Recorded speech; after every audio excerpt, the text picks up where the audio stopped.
오늘 소요가 그침에라고 시작하고 있습니다. 에베소에서 그 아데미 신전이여 크도다, 아데미 여신이여, 이런 소요들이 일어났죠. 이 소요가 이제 그치고 나서 더 이상 에베소에 있을 이유가 없다라는 생각이 들었던 것 같습니다. 왜냐하면 3년간 하나님의 말씀을 밤낮으로 에베소, 이 아시아 지역에서 복음을 전했기 때문에 이제는 마게도냐와 아가야 지역에서 그 준비했던 그 헌금을 가지고 예루살렘으로 가기로 이제 마음을 작정하였습니다. 그래서 제자들을 불러 권한 후 작별하고 떠나 어디로 가냐면 마게도냐로 가니라. 2차 전도 여행에 지나갔던 빌립보, 데살로니가, 그리고 베레아, 여기가 이제 마게도냐 지역이었습니다. 그리고 이제 아가야로 내려가면서 아덴과 고린도 지역까지 이제 훑으면서 내려가려고 했던 것 같습니다. 그래서 첫 번째 마게도냐로 갔습니다. 그 지방으로 다녀가며 여러 말로 제자들을 권하여 헬라에 이르렀다. 이 아가야 지역, 특별히 아덴과 고린도 지역에 이르렀다. 거기서 석 달 동안 있다가 배 타고 다시 수리아 안디옥에는 비시디아 안디옥이 1차 전도여행에 포함됐던 지역이고, 이 수리아 안디옥은 최초의 이방인 교회가 세워졌던 그곳이죠. 나를 파송했던 다시 그곳으로 이제 가고자 마음을 먹었는데, 그때 유대인들이 특별히 헬라 지역에 있던 유대인들이 바울을 죽여야 되겠다라고 마음을 먹었던 것 같습니다. 그러니까 내가 이렇게 가면 안 되겠다, 그래서 다시 백으로 마게도냐 지역으로 올라갑니다. 마게도냐 지역으로 올라갑니다. 그러면서 4절에는요, 이들과 함께 가는 사람들의 이름들이 7명이 나와 있습니다. 이 성경에서 7이라는 숫자는 어떠한 부족함이 없는 완전함을 나타낼 때 늘 사용하는 숫자입니다. 그래서 여기서 보니까 아시아에서 아시아까지 함께 가는 사람들의 이름들이 7명이 4절에 쭉 나와 있습니다. 이른바 헌금 원정대입니다. 왜냐하면 액수가 크잖아요. 지금처럼 수표 한 장으로 바꿔갈 수 있는 게 아니기 때문에 그 온 교회에서 각 지역에서 거둔 헌금을 가져갈 수 있는 여러 사람들이 필요했죠. 그래서 이방 교회에서 모아온 헌금들을 예루살렘까지 전달하는 일에 있어서 바울만 가지 아니하였고 각 교회 대표들이 갔다라고 이야기하고 있습니다. 고린도전서 16장에 나와 있는데 16장 3절 4절 말씀인데 제가 읽어드리겠습니다. 16장, 내가 이를 때에 너희가 인정한 사람에게 편지를 주어, 내가 이제 방문할 건데 너희들이 그 교회 대표되는 사람들에게 편지를 주어 너희의 은혜를, 너희가 준비한 헌금을 예루살렘으로 가지고 가게 하리니. 그러니까 헌금을 바울이 가져가는 것이 아닌 각 교회 대표들이 준비한 예물들을 직접 할 수 있게끔 함께 가자. 그러면서 4절에 만일 나도 가는 것이 합당하면 그들이 나와 함께 가리라. 너희들이 하는 헌금 내가 생색내지 않겠다라는 거예요. 어떤 의미인지 아시겠죠? 근데 갈 때 나도 같이 가는 게 괜찮다고 생각하면 그때 나도 함께 가겠다라고 이야기하고 있습니다. 그러면서 이 7명의 동역자들과 함께 지금 같이 가게 되는데요. 데살로니가 사람, 더벳 사람, 아시아 사람, 그러니까 바울이 복음 전했던 각 지역의 열매들이 지금 여기서 드러나고 있습니다. 그래서 이렇게 예루살렘으로 가게 되는 장면들이 나와 있고요. 그리고 나서 6절에 보니까 우리는 무교절 후에 빌립보에서 배로 떠나, 이렇게 표현되고 있습니다. 지금 무교절이라고 표현되고 있고요. 그리고 나서 저희가 오늘 읽었던 16절에는 오순절 안에 예루살렘에 이르겠다라고 이렇게 목표를 세워놨습니다. 그러니까 무교절은 6월절을 의미하고 있고요. 그러니까 앞으로 7주 안에 내가 예루살렘으로 넘어가야 된다. 그러니까 시간이 정해져 있다라는 거예요.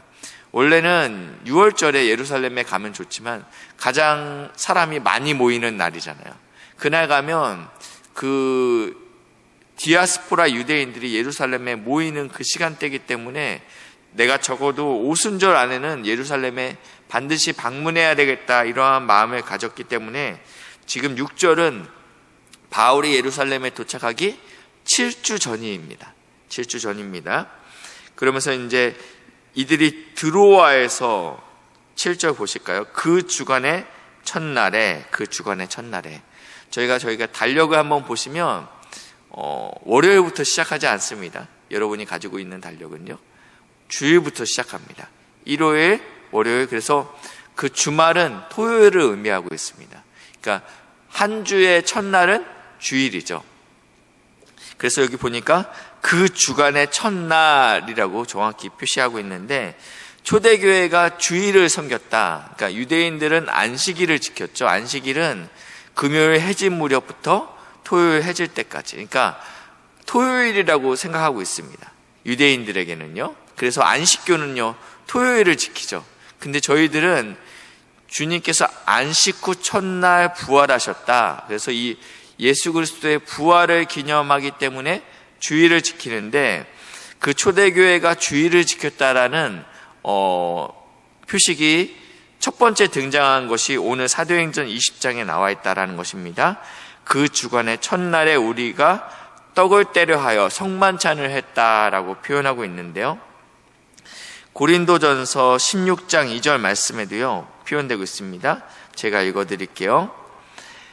16장 2절에는 매주 첫날, 매주의 첫날 이들이 너희가 각 사람이 수입에 따라 모아두어서 내가 갈 때 연보를 하지 않게 하라. 그냥 급한 대로 연보하는 것이 아니라 매주 첫날, 주일날 너희가 수입에 따라 연보를 준비해라 라고 두 번째 이 기독교 공동체가 주일을 지켰다라는 표현이 나와 있고 마지막으로 계시록에도 한 번 더 나와 있는데 계시록 1장 10절 말씀인데 1장 10절 말씀인데 주의 날에라고 표현되고 있습니다. 주의 날. 이것을 우리가 주일이라고 그래서 이렇게 줄여서 표현하고 있습니다. 그래서 우리가 일요일이라고 쓰지 않고 주일이라고 쓰는 말은 이 계시록 1장 10절에 나와 있는 이 주의 날, 주님께서 부활하신 날. 그래서 이 기독교 공동체는 이렇게 주일을 지켰습니다. 주일날 어떠한 일을 했냐면 첫 번째는 성만찬을 했고요. 두 번째는 그들에게 강론할세 하나님의 말씀을 가르쳤습니다. 하나님의 말씀을 전했습니다. 이 말씀을 언제까지 강론했냐면 오늘 보니까 밤중까지 계속하였다.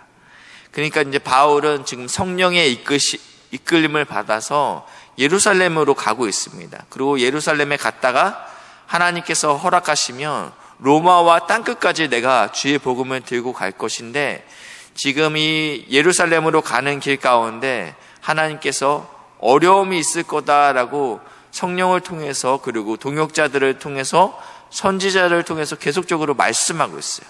그러니까 내가 이것이 거의 마지막이다. 내가 너희들을 만나는 것이 이것이 마지막이다라는 마음이 바울에게 있었던 것 같습니다. 그래서 하나님의 말씀을 밤중까지 간절하게 전했습니다. 8절에 보니까 이들이 모인 윗다락방이라고 표현되고 있는데 한 3층 정도 되지 않았을까라고 추측하고 있는데 이제 뭐 형광등이 있거나 그러진 않기 때문에 이렇게 등불을 많이 켰다. 불을 많이 켜면 거기서 이제 연기가 나오지 않습니까? 그러니까 좋은 등은 연기가 적게 나오는데 질이 좋지 않은 것들은 연기가 많이 나옵니다. 그래서 이제 다락방에 등불을 많이 켰다라는 것은 그만큼 또 산소가 부족하죠. 그러니까 이 환경도 참 중요해요.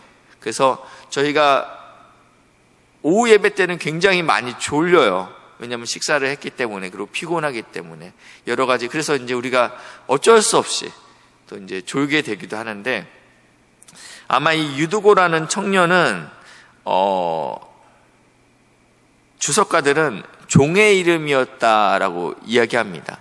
저희가 조선 시대에도 이렇게 노예들의 이름이 돌쇠, 개똥이, 방귀, 쬐까니 뭐 이런 이름들이 쓰였다고 하더라고요. 그러니까 양반들한테 이런 이름을 붙이지는 않잖아요. 양반한테 돌쇠야 붙이지 않잖아요. 그러니까 마찬가지로 유도고라는 이름을 봤을 때 당시의 문헌을 보면 노예였을 거다라고 이제 추측하고 있습니다.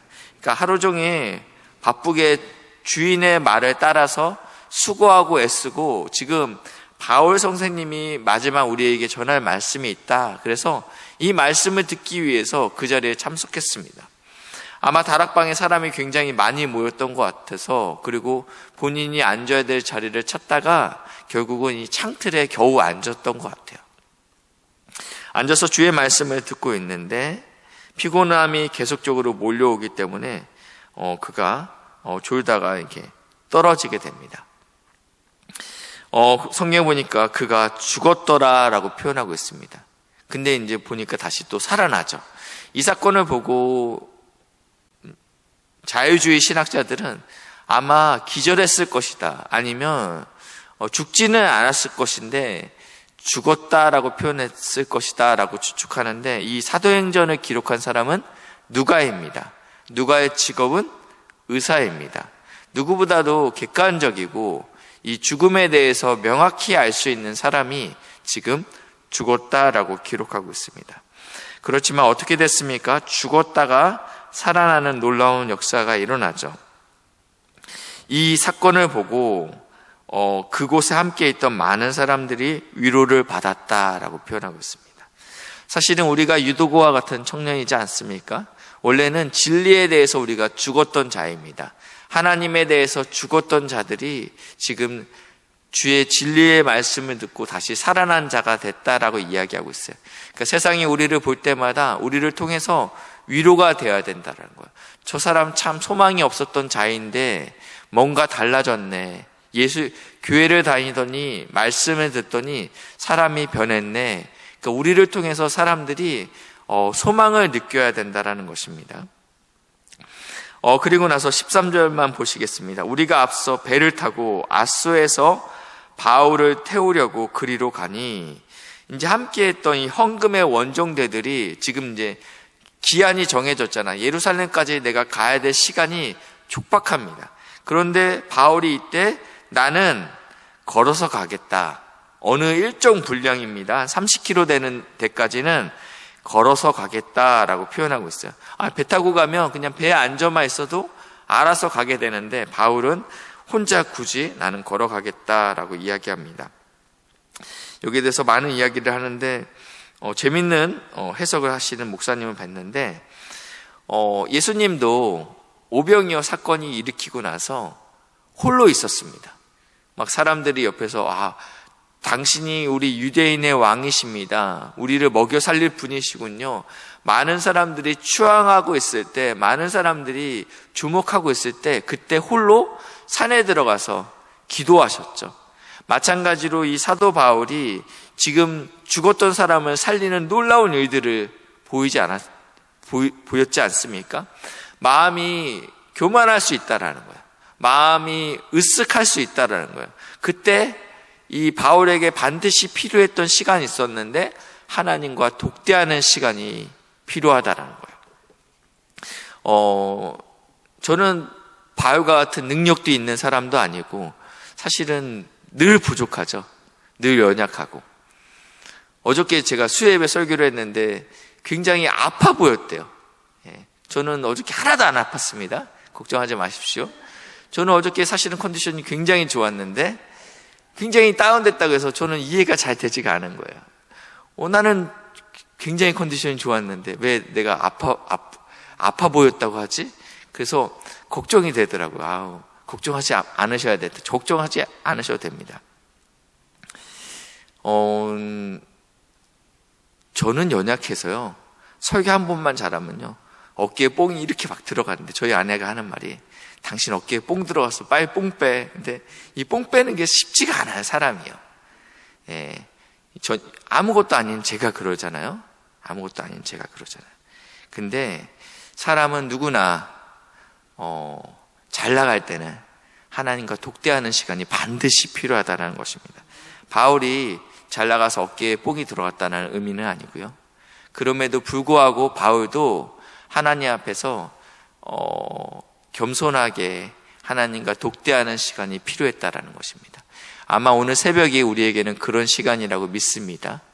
하나님 앞에서 독대하는 시간 되셔서 하나님께 구하고 찾는 시간. 그래서 하나님께서 우리를 부르신 그 길까지 담대하게 덤덤하게 따라가시는 우리 믿음의 동역자들 되시길 주님의 이름으로 축복합니다. 기도하시겠습니다.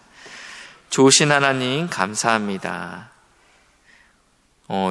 유두고와 같은 저희들을 찾아오셔서 죽음 가운데서 살려주시고 우리를 통해서 세상의 많은 사람들을 위로받게 하는 복된 자리로 부르시니 감사합니다.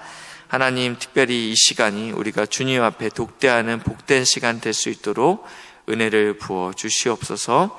감사드리며 예수님의 이름으로 기도했습니다. 아멘.